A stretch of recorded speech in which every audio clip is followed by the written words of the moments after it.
बिस्मिल्लाहिर्रहमानिर्रहीम। बेटा देखें, फ़ैट के बारे में हम पढ़ रहे थे। फ़ैट के बारे में मैं आपको बता दूं कि मैंने आपको कुछ बातें बता दी थी, कुछ बातें हम मैं बताता हूँ। देखें, इसकी एग्जांपल से शुरू करना है हमने।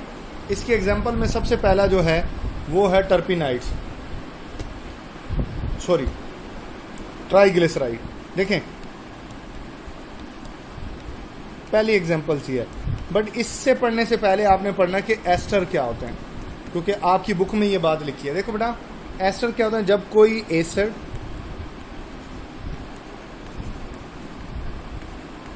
किसी अल्कोहल के साथ मिलता है, जब कोई एसिड किसी अल्कोहल के साथ मिलता है तो एस्टर बनता है। क्या बनेगा? एस्टर। अच्छा चलें, अब मसलन मैं बना के दिखाता हूँ। सबसे पहले CH3, ये एसिडिक एसिड है। ये क्या है? Acidic acid. ये मिला है C2H5OH के साथ। This will be a ethyl alcohol. ठीक हो गया? ये आपस में मैच करें। मैच करने के बाद ये देखो, यहां से OH,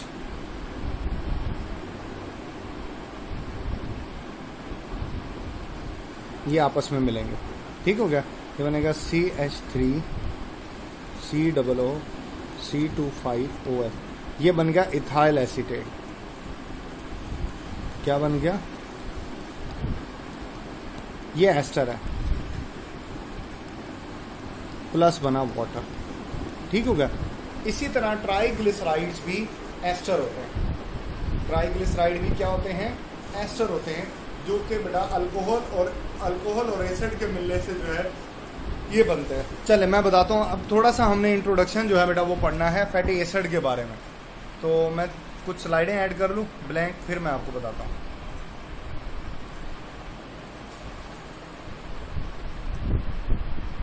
देखिए, फैटी एसिड क्या होता है?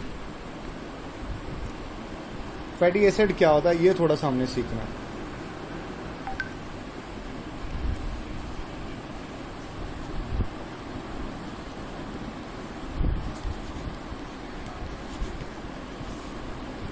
फैटी एसिड क्या है ये बातें थोड़ी सी सीखनी है हमने। देखें, देखो बेटा, ये ग्रुप आपको पता होगा। This will call carboxylic group. ये कौन सा ग्रुप है? किसी भी फैटी एसिड का ये फंक्शनल ग्रुप होता है। किसी भी फैटी एसिड का ये क्या होता है? ये फंक्शनल ग्रुप होता है। ठीक हो गया? अच्छा, अब इसके साथ अगर आप एक अल्काइल, एक हाइड्रोकार्बन चेन लगा दें। क्या लगा दें? हाइड्रोकार्बन चेन लगा दें इसके साथ, जिसको आप R से शो कर सकते हो, तो ये फैटी एसिड बन जाएगा। ये क्या है?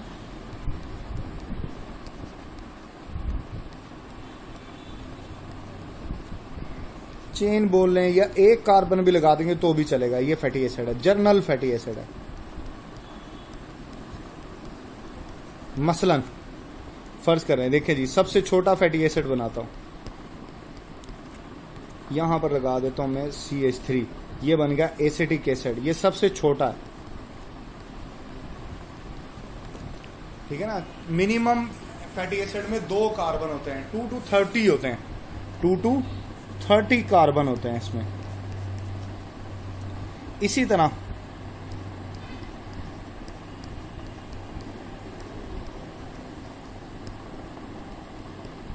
ये बन गया प्रोपानोइक एसिड।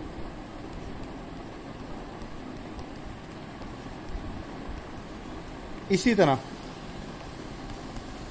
अगर मैं ये बढ़ाता जाऊं, सिर्फ हाइड्रोकार्बन चेन बढ़ेगी, बाकी चीजें सेम है। ये बन गया butyric acid. These are fatty acid. अब आगे की बातें करते हैं। फैटी एसिड बेटे 2 तरह के होते हैं। फैटी एसिड कितनी तरह के होते हैं? वो 2 तरह के होते हैं।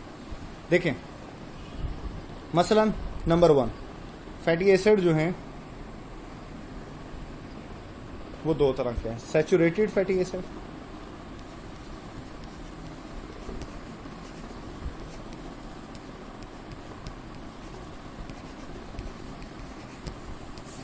और अनसैचुरेटेड फैटी एसिड।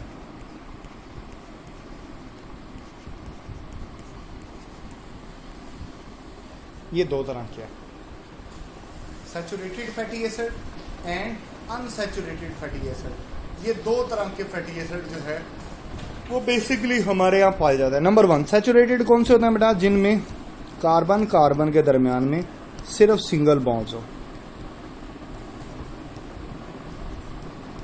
कार्बन और कार्बन के दरमियान में जिसमें सिर्फ सिंगल बॉन्ड हो वो सैचुरेटेड कहलाएगा, और जिसमें कार्बन और कार्बन के दरमियान में सिर्फ डबल बॉन्ड हो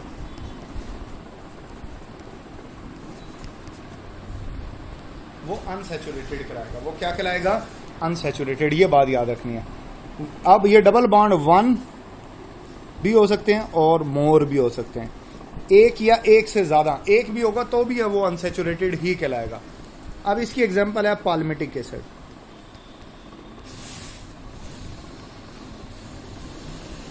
क्या है? Palmitic acid.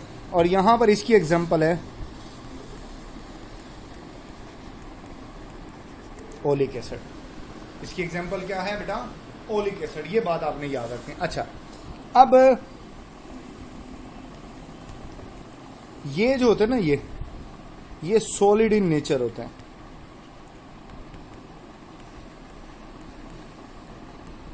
जबकि ये लिक्विड इन नेचर होते हैं। ये बात आपने याद रखनी है। नंबर 3, ये सॉलिड होते हैं, ये लिक्विड होते हैं, ये एनिमल ओरिजिन के होते हैं।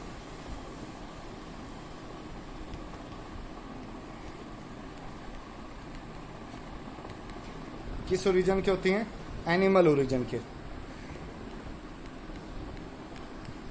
और ये क्या होते हैं? प्लांट ओरिजिन के।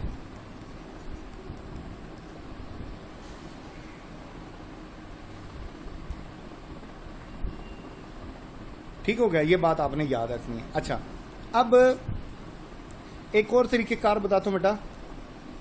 अनसैचुरेटेड फैटी एसिड को सैचुरेटेड फैटी एसिड में आप बदल सकते हो। कैसे बदलोगे? देखें,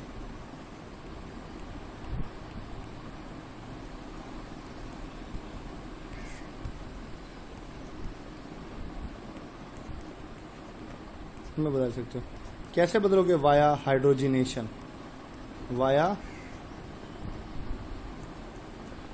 हाइड्रोजिनेशन आप ये कर सकते हो। ठीक है ना? जैसे हम जो है ऑयल से वनस्पति घी बनाते हैं,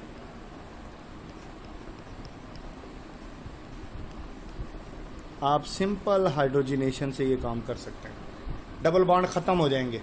ठीक हो गया? ये बात बेटा आपने याद रखनी है। अब इसके बाद आगे चलते हैं। नेक्स्ट बड़ी इंपॉर्टेंट बात है, आगे भी बताता हूं मैं आपको। देखें, अब मैं 2 फैटी एसिड बनाने लगा हूं, सैचुरेटेड बना रहा हूं और एक अनसैचुरेटेड बना रहा हूं। देखें,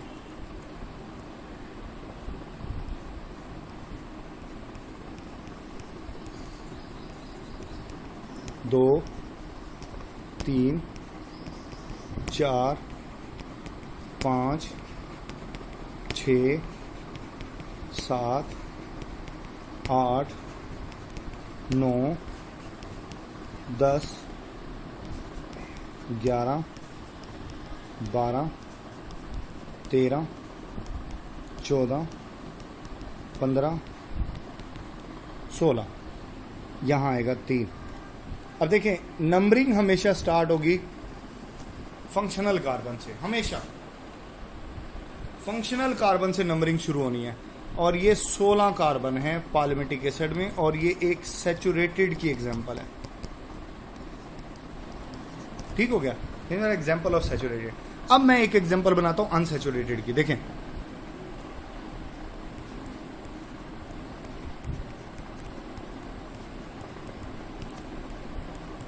तीन, 4, 5, 6, 7, 8, 9, 10, 11, 12, 13, 14, 15, 16, 17 और ये 18, ये भी 3 आ जाएगा 18। आप देख रहे हो कार्बन नंबर 9 और कार्बन नंबर 10 के दरमियान में एक डबल बॉन्ड है, आप नोट करें। और इस वजह से ये ओलिक एसिड क्या है, ये अनसैचुरेटेड है।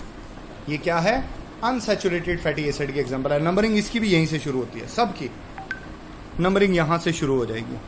बात समझ आ गई आपको? चले, अच्छा अब एक और चीज है, 2-3 बातें आपको डिस्कस करनी है। मैं उसमें कलर चेंज कर दूं फिर वो डिस्कस करूंगा ताकि बात आपको अच्छे से समझ आए।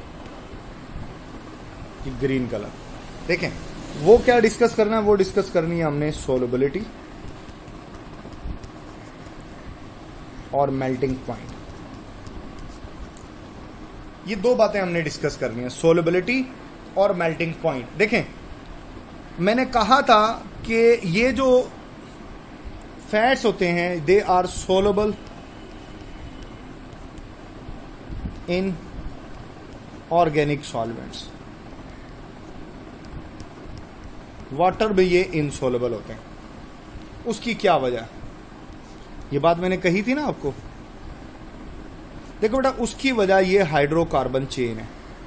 ये जो चेन है ना, ये वाली, this will be a hydrocarbon chain. ये क्या है,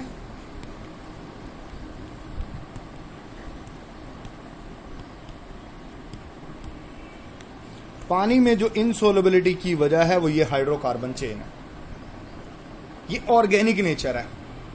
हाइड्रोकार्बन चेन की वजह से ही ये ऑर्गेनिक सॉल्वेंट में हल होते हैं। किस में हल होते हैं? ऑर्गेनिक सॉल्वेंट के अंदर। अब जैसे जैसे कार्बन की चेन बढ़ती जाएगी, इसका हाइड्रोकार्बन नेचर बढ़ता जाएगा, ऑर्गेनिक नेचर बढ़ता जाएगा, और ऑर्गेनिक सॉल्वेंट में इसकी सोलबिलिटी बढ़ती जाएगी और वाटर में इसकी सोलबिलिटी कम हो जाएगी। आप जानते हो ये नॉन पोलर होते हैं। पानी तो पोलर है।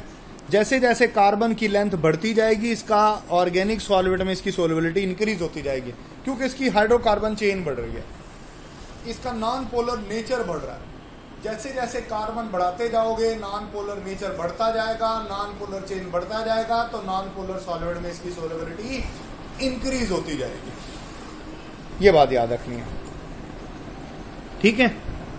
तो ये बातें जो है ना वो आपने अपने जहन में रखनी है। फिर इसमें तो वैसे ही 18 है, ये ज्यादा सोलबल है, ये पाल्मिटिक एसिड कम सोलबल है। इन दोनों को कंपेयर करो तो, ओलिक एसिड को और पाल्मिटिक एसिड को। फिर इसमें अनसैचुरेशन, इसकी वजह से इसकी सोलबिलिटी और बढ़ सकती है।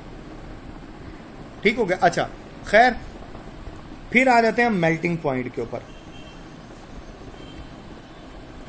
अब ये जो मेल्टिंग पॉइंट है ना बेटा, मेल्टिंग पॉइंट,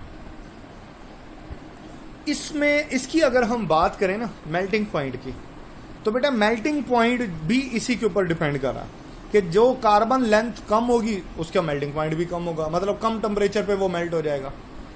और अगर कार्बन की लेंथ ज्यादा होगी तो वो ज्यादा टेम्परेचर, मसलन एग्जांपल लिखी हुई है आपके पास, एक एग्जांपल है बुटारिक एसिड की। इसमें आप जानते हो 4 कार्बन होते हैं और इसका मेल्टिंग पॉइंट भी -8 डिग्री सेंटीग्रेड है। जबकि जो पाल्मिटिक एसिड है, अभी पढ़ा हमने, इसमें 16 कार्बन है, तो इसका होता है 63.1 डिग्री सेंटीग्रेड। देखिए कितना ज्यादा है, 63.1 डिग्री सेंटीग्रेड जो है वो इसका मेल्टिंग पॉइंट है। कार्बन बढ़ गए तो मेल्टिंग पॉइंट भी बढ़ गया। फिर एक आखिरी बात इसी स्लाइड में मैं डिस्कस करूंगा, वो है स्पेसिफिक ग्रेविटी। वो क्या है? आपने नोट किया होगा कि जनाब स्पेसिफिक ग्रेविटी में आपने नोट किया होगा कि पानी जो चिकनाई होती है ये पानी के ऊपर तैरती है। ऐसा क्यों है?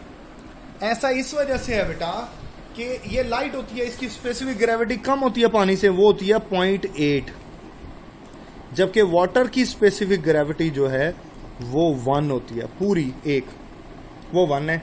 जबकि फैट की 0.8 है, यानी फैट लाइट होते हैं, वाटर भारी होता है। तो यही वजह कि फैट्स होती हैं चिकनाई जो होती है ये पानी के ऊपर फ्लोट करती है। चलें आगे चलते हैं। आगे मैं अब आपको स्ट्रक्चर समझाता हूं। देखें, हम फैटी एसिड ड्रॉ करते हैं। पहले फैटी एसिड ड्रॉ कर लेते हैं। देखें जी,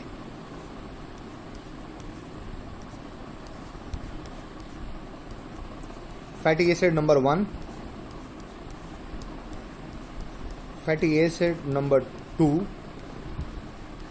फैटी एसिड नंबर 3, ये 3 फैटी एसिड हो गए। ओके, आगे जनाब 2 कार्बन वाला और जिसमें 2 OH हो वो ग्लाइकोल होता है, लेकिन ऐसी अल्कोहल जो 3 कार्बन पर मुश्तमिल हो और जिसमें 3 OH कंसेक्यूटिव लगे हों उसको ग्लिसरॉल कहा जाता है। क्या कहा जाएगा? ग्लिसरॉल कहेंगे आप उसको।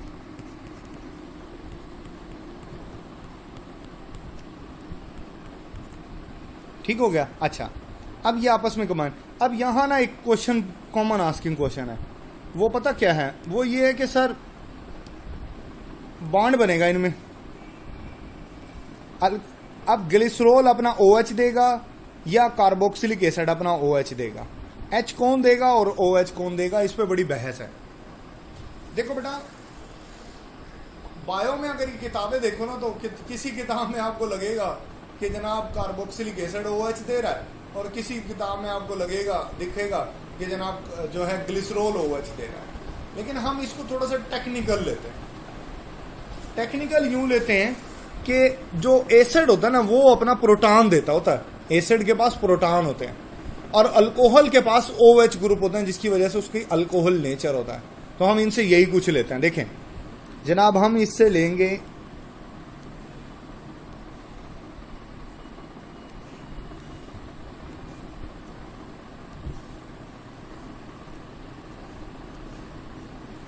ये जी, ये हमने ले लिया। हमने क्या किया जी? हमने ये किया है कि हमने एसिड से लिया प्रोटॉन और जो बेस है, जो अल्कोहल है, उससे जी हमने लिया है OH। सही है। चलें अब मैं इसको जोड़ता हूं।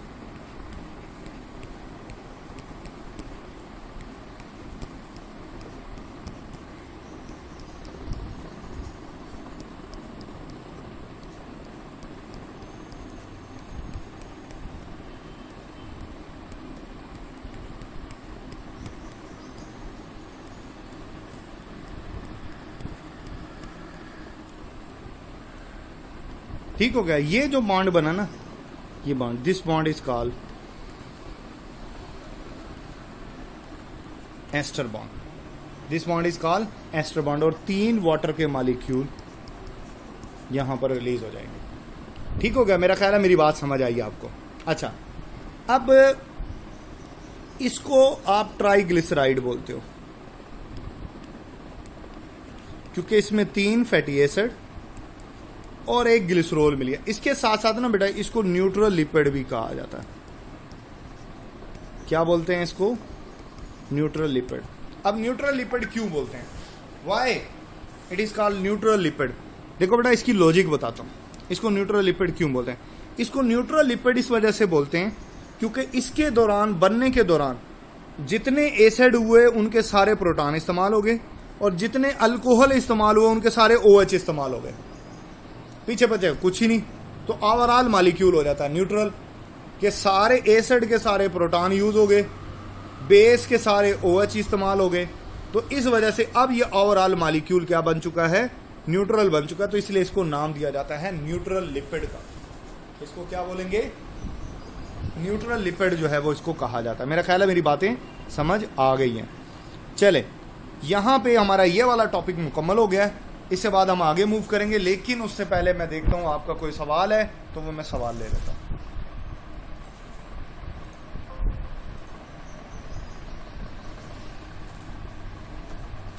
जी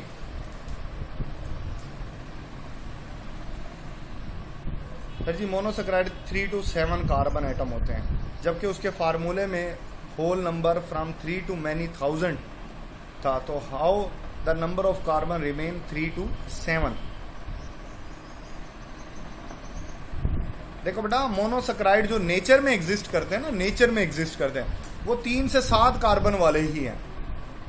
3 से 7 कार्बन वाले ही नेचर के अंदर एग्जिस्ट करते हैं, बाकी कोई नेचर में नहीं पाया जाता।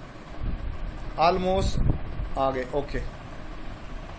फिर अनसैचुरेटेड में सिर्फ डबल बॉन्ड तो नहीं होता, ट्रिपल बॉन्ड भी तो होते हैं ना, केमिस्ट्री में पढ़ा है ये तो। चलें बेटा, इकरा सफदर, आप हमें कोई एग्जांपल बताएं जिसमें ट्रिपल बॉन्ड है और फैटी एसिड है। वो आपने पढ़ा है ना केमिस्ट्री में, तो चलें बताएं फिर कोई एग्जांपल हमें। बट ये बायो है, सिस। चलें, बात तो एक है ना, सब्जेक्ट तो वो भी है बेटा, बताओ ना। बट रूल तो, ओहो आप अपनी बहस में पड़ गए। न्यूट्रल लिपिड और सोलबिलिटी वाली बात दोबारा बता दें। देखो बेटा, न्यूट्रल लिपिड होता है कि मतलब ऐसा लिपिड जिसके अंदर एसिड के सारे प्रोटॉन और बेस के सारे OH इस्तेमाल हो जाएं तो ये न्यूट्रल बन जाता है। और कार्बन चेन जैसे जैसे बढ़ती जाएगी सोलबिलिटी भी बढ़ती जाएगी, कार्बन चेन कम होगी सोलबिलिटी भी कम हो जाएगी। सर ने कहा था कि अल्कोहल और कार्बोक्सिलिक एसिड का रिएक्शन वाहिद रिएक्शन है जिसमें कार्बोक्सिलिक एसिड OH देता है। बेटा, मैं तुम्हारे सर की क्या तस्दीक करूं। बहरहाल मैंने बताया कि एसिड में प्रोटॉन देने की सलाहियत होती है, ठीक है ना, वरना बायो के अंदर बेटा ये फिक्सेशन नहीं है। बायो में ये फिक्सेशन नहीं है। बायो के अंदर जो है बेटा ये चीज है कि बायो में अगर आप कोई इशू नहीं है, अगर OH जो है बेटा वो कार्बोक्सिलिक एसिड से भी लेना, क्योंकि कुछ किताबों में लिया गया, कुछ किताबों में नहीं है ऐसा, कुछ किताबों में है, कुछ किताबों में ऐसा नहीं है। तो मैंने शुरू में ही आपको कहा था कि बेटा इसमें बाकायदा कोई रूल नहीं है, तो हम बाय कॉन्सेप्ट ये चीज अडॉप्ट कर रहे हैं कि हम एसिड से प्रोटॉन ले रहे हैं और अल्कोहल से OH ले रहे हैं। सर अनसैचुरेटेड की डेफिनेशन में दोनों यूज होते हैं, डबल और ट्रिपल। जी बेटा, डबल और ट्रिपल यूज हो सकते हैं क्योंकि ट्रिपल भी अनसैचुरेशन की डेफिनेशन में ही आते हैं, लेकिन नेचर में कोई ऐसा फैटी एसिड तो हो ना जिसमें ट्रिपल बॉन्ड है। बात ये है, तभी मैंने कहा कि चलो मुझे कोई एग्जांपल तो दो जिसमें ट्रिपल है, वरना अनसैचुरेशन के एग्जांपल में दोनों ही आते हैं, डबल भी आता है ट्रिपल भी आता है। ये बात तो आपने पढ़ी है, इथाइन आपने पढ़ा, वो अनसैचुरेटेड है। चलें, अब फिर हम वापस अपने लेक्चर की तरफ जा रहे हैं।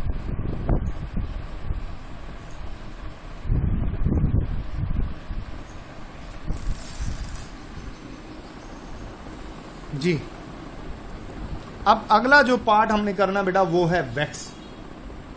वो क्या करना है, वो करना हमने वैक्स। चले, ये बातें मैंने बता दी आपको, ये स्लाइड्स में लिखी है ना, सारी बातें बता दी हैं। दी देखो बेटा वैक्स, अब वैक्स देखे ना, ये केमिकल, इसकी डेफिनेशन सबसे पहले देखना है। Chemically waxes are long chain of alkane, कि एक तो ये अल्केन होते हैं और अब बाकी जो फैटी एसिड थे ना उसमें इवन नंबर होता है, उनमें क्या होता है, इवन नंबर होता है, और ये 2 to 30 तक होते हैं, 2 से लेके 30 तक यूजुअली, जबकि इसमें ऑड नंबर है ना, 25 से लेके 35 तक। ये ऑड नंबर बेटा इनकी वजह से, अल्कोहल और कीटोन की वजह से, अल्कोहल और कीटोन की वजह से जो है वो इनके अंदर ऑड नंबर होता है। बात समझिए आपने, अल्कोहल और कीटोन की वजह से इसके अंदर ऑड नंबर होता है, वरना इसके जो फैटी एसिड होते हैं वो भी इवन नंबर वाले ही होते हैं। ठीक है ना, ये बात आपने याद रखनी है। डेफिनेशन के हवाले से MCQs आ जाता है। दूसरा MCQs इसके फंक्शन को लेके आता है कि जनाब इनमें प्रोटेक्टिव कोटिंग होती है। इनमें क्या होती है, प्रोटेक्टिव कोटिंग होती है, किसके इर्द गिर्द, फ्रूट लीव्स के इर्द गिर्द। ये किस चीज से प्रोटेक्ट करती है, 2 चीजों से। नंबर 1, ये एक तो ये वाटर लॉस को प्रिवेंट करती है, क्योंकि फैट है ना, ये वाटर लॉस को प्रिवेंट करेगी। एक तो ये काम करेगी, it will prevent from water loss. ठीक हो गया। नंबर 2, इसके अलावा देखें बेटा, ये वैक्स जो होती है ना, ये एब्रेसिव डैमेज से भी बचाती है। ये जो फ्रिक्शन होते हैं ना, फ्रिक्शन, उसको लेस करती है, जिससे रगड़ की चोट नहीं लगती। एब्रेसिव डैमेज क्या होती है? रगड़ की चोट। रगड़ की चोट कम हो जाती है, फ्रिक्शन कम कर देती है ये, क्योंकि फैट है। दो पुर्जों में आप फैट और वैक्स देते हो, नहीं बचाते।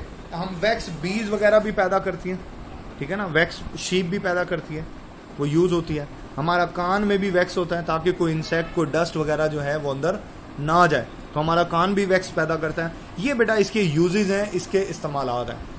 बाकी इसकी डेफिनेशन मैंने आपको बता दी। अब इसके बाद जो है ना हमारा बड़ा इंपॉर्टेंट टॉपिक है, उसकी तरफ हम जाएंगे, वो है फास्फोलिपिड। देखो बेटा, ये फास्फोलिपिड है। फास्फोलिपिड बेसिकली किस चीज का बना होता है? ये बना होता है फास्फोटेडिक एसिड का। आप देखें,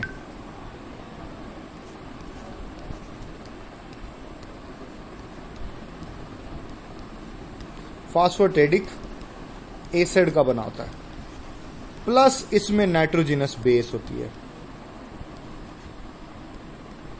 क्या होती है? Nitrogenous base. ठीक हो गया। अब ये नाइट्रोजिनस बेस 3 तरह की हो सकती है। इट मे बी कोलिन, एथानोलामीन, और इट मे बी सेरिन। ठीक है ना, ये 3 तरह की हो सकती है। ठीक हो गया। अच्छा, मैं अब फास्फोटेडिक एसिड का स्ट्रक्चर बनाने लगा हूं।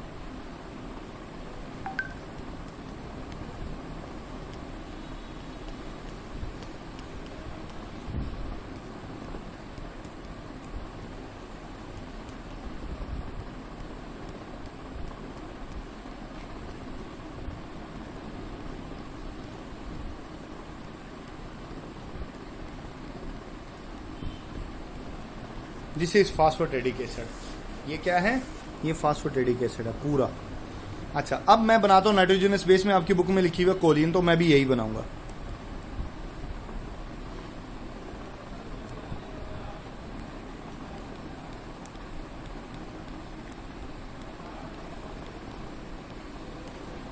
नाइट्रोजन के साथ प्लस इस वजह से लगाया है क्योंकि नाइट्रोजन 3 बॉन्ड बनाता है, बट यहां 4 बना रहा है, इस वजह से लगाया।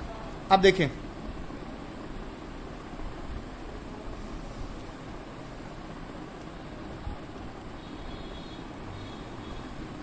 अगेन ये आप ले लेंगे, वाटर मालिक्यूल रिलीज हो जाएगा, ठीक है, और मालिक्यूल दोबारा से बनेगा। मैं बना के दिखाता हूं आपको।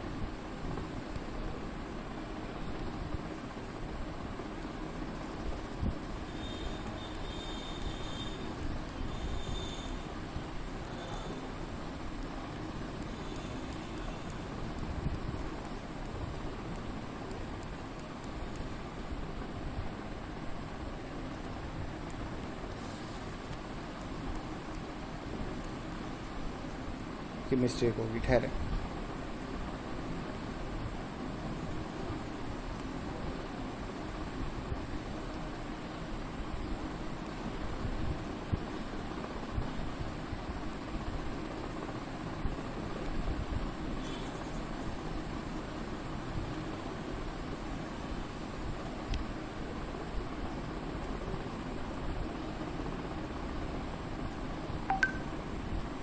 डबल बॉन्ड,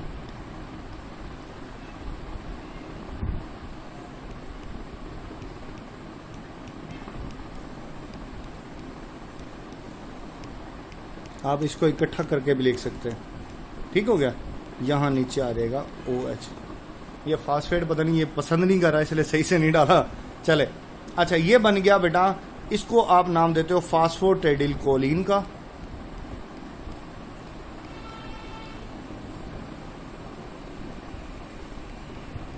कोलिन, और इसको लेसिथिन भी कहा जाता है, इसका कॉमन नेम है, ये आपने याद रखना है। ठीक है ना, इसको लेसिथिन भी कहते हैं। अच्छा, अब ये जो मैं इसकी एक स्लाइड ऐड कर दूं, फिर मैं आपको कुछ बातें और समझाता हूं इसी से रिलेटेड।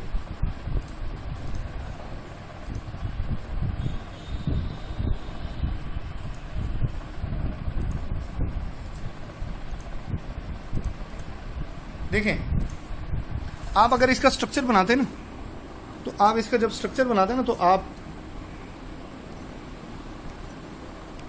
क्या करते हो, कुछ यूं बनाते हो, ये हेड, ये एक टेल और ये दूसरी टेल, कुछ यूं बनाते हो। ये क्या है, हेड, जिसको आप कहते हो ये पोलर है, इसलिए वाटर सोलेबल है, और ये टेल है, और इसको आप कहते हो कि ये नॉन पोलर है और हाइड्रोफोबिक है। ये लिखते हैं ना। अब स्ट्रक्चर में बताएं कौन सा हेड है और कौन सी टेल है, इसमें हेड कौन सा और टेल कौन सी है। देखें मैं बताता हूं आपको, हेड और टेल का आपको अंदाजा हो जाएगा। कलर चेंज कर दूं मैं, हैं तो फिर आपको बताता हूं। देखो बेटा, ये ना, ये वाला सारा, आपको हैरानी होगी, ये सारे का सारा ये हेड है, ये सारा हेड है जो मैंने लेबल किया, ये सारे का सारा क्या है भैया, हेड। अच्छा, जबकि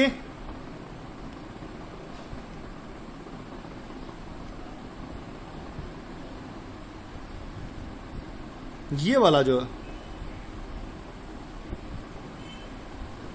हिस्सा है जो मैंने पर्पल में बनाया, ये जो R1 और R2 है, इनको छोटा ना समझे, ये टेल है। एक में 16 और एक में 18 कार्बन होते हैं, ये 16 और एक में 18, ये R1 और R2 टेल है, बाकी सारा हेड है। ये बात आपने याद रखनी है। चले अब देखें इसमें कौन कौन से कंपोनेंट हैं।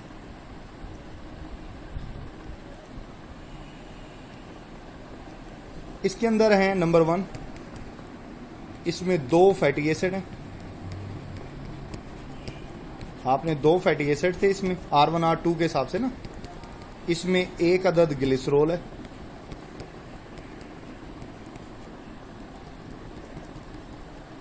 एक अदद इसमें फास्फोरिक एसिड है,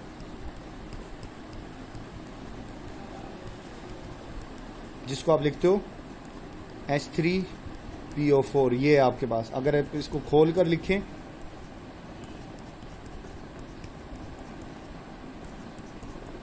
तो ये कुछ यूं बना हुआ था, ठीक है। अच्छा, इसी तरह एक अदद इसमें नाइट्रोजनस बेस होती है।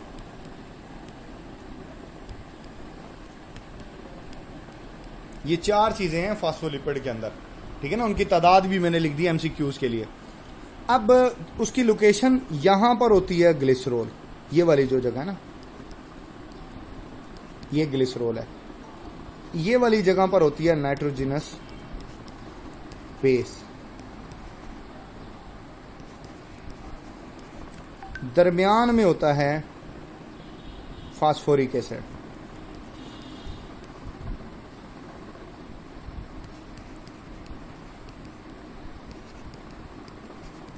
ठीक है ना, ये याद रखना है। ये हेड के 3 पार्ट है, नाइट्रोजनस बेस, फास्फोरिक एसिड और ग्लिसरॉल।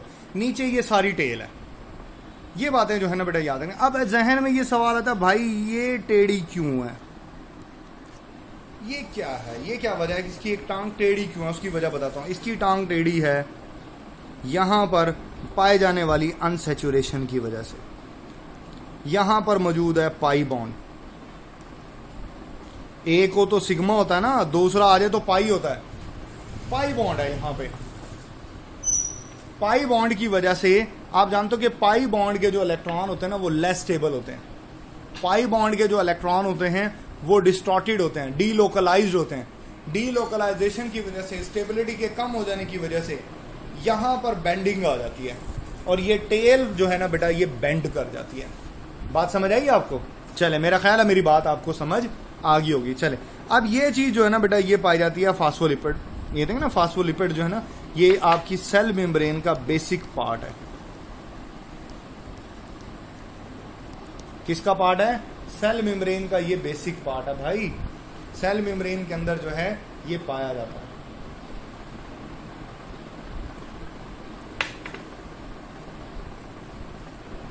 हमारा टाइम खत्म होने वाला है। मैंने आखिरी बात अपनी पूरी करनी है, फिर मैं आपके कुछ सवालों की तरफ भी आ जाऊंगा। ठीक है, steroid are also the example of lipids. ये जो रिंग होता है ना, ये वाला, इसको स्टीरॉयड रिंग कहा जाता है। जिसके पास भी ये रिंग है वो स्टीरॉयड। हमारे जितने सेक्स हार्मोन होते हैं वो लिपिड नेचर के होते हैं और उसके अंदर स्टीरॉयड होता है, और ये टर्पिनाइड से ओरिजिन है इनका। आगे देखें ना, टर्पिनाइड्स,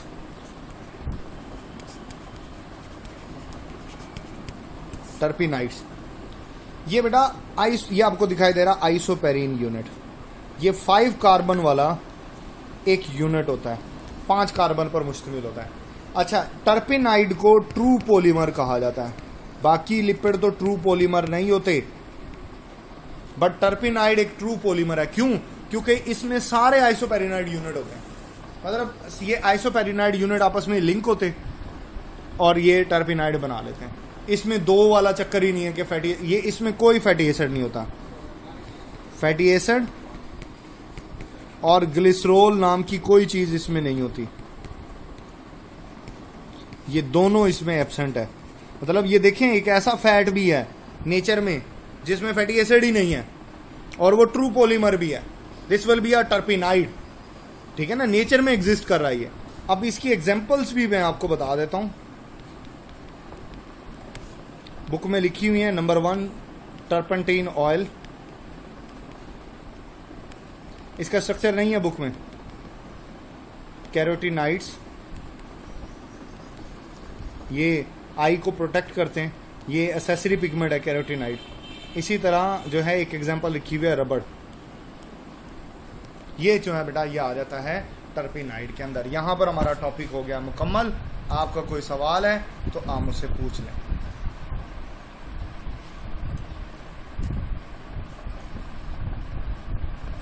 जी,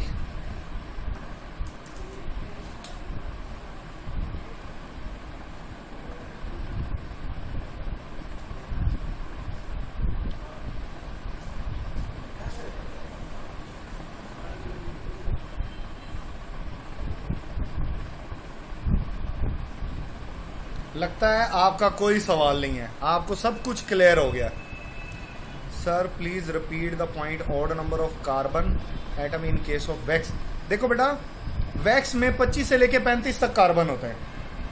अब फैटी एसिड है, फैटी एसिड में इवन नंबर ही है, फैटी एसिड में इवन नंबर ही है। बट जो इसमें अल्कोहल और कीटोन होते हैं ना, उनकी वजह से इसमें ऑड नंबर आ जाता है और वो 25 से 35 तक होता है। Ayesha, triple bond are often found in F fatty acids of the plant origin. Okay बेटा, बिल्कुल, डबल बॉन्ड भी प्लांट ओरिजिन में ही होता है। देखिए ना, अनसैचुरेशन आएगी तो वो तो लिक्विड हो जाएगा, और लिक्विड होते ही प्लांट में। ओके बेटा, okay, very good very good. चलो बेटा, ये मैं लेक्चर भी शेयर कर दूंगा। ठीक हो गया, इंशाल्लाह कल फिर आपसे मुलाकात होगी। थैंक यू, अल्लाह हाफिज। ये आपकी रिकॉर्डिंग होगी मुकम्मल।